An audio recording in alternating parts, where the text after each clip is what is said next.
حالت ساڑی اب تر حالت اسی ستے رہ گئے لوگ اپنا کام کر دے رہے قوالیاں سن دے رہ گئے ساڑے بڑے بڑے آستانے آتے بڑے بڑے حال بڑے جڑے درس گاؤنے چاہی دے سن پوچھو ایک کس واسطے حال بڑے کہندے نے قوالی حال کو انہا للہ و انہا الیہ راجعون لوگاں دا پیسہ کتھے لگا قوالیاں قوالات دربارات لگنا چاہی دا لیکن صحاب نہ لگنا چاہی دا ترجیحات ویکھیاں جاندیاں نا اللہ دے ولی نے انہاں دے دربار مزار اللہ دیاں نشانیاں او دے منکر نہیں لیکن ہر چیز وچ اعتدال ضروری ہے پہلے خانقاہاں دے مقصد کی سن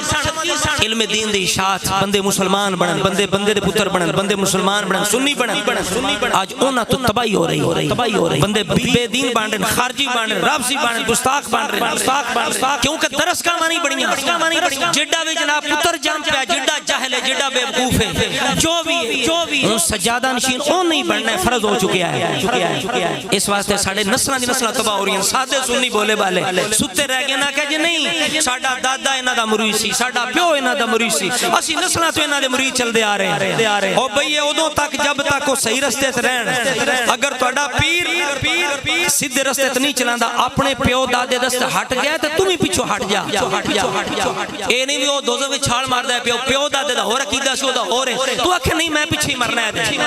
اے نہیں پیر نو نبی نہ بڑھاؤ پیر نو معصوم نہ سمجھو آئیڑا دورے دے پیر نو چیک کر دے روز پہلے خود عقیدہ علیہ سنت پڑھو عقیدہ علیہ سنت خود پہلے پڑھو اگر پیر دے اندر ہے تو ٹھیک ہے نہیں کہ پیر نو چھڑ دے اس واسطے کر کے لکھ دیں ڈاکٹر صاحب اٹھو منزل ملے گی تو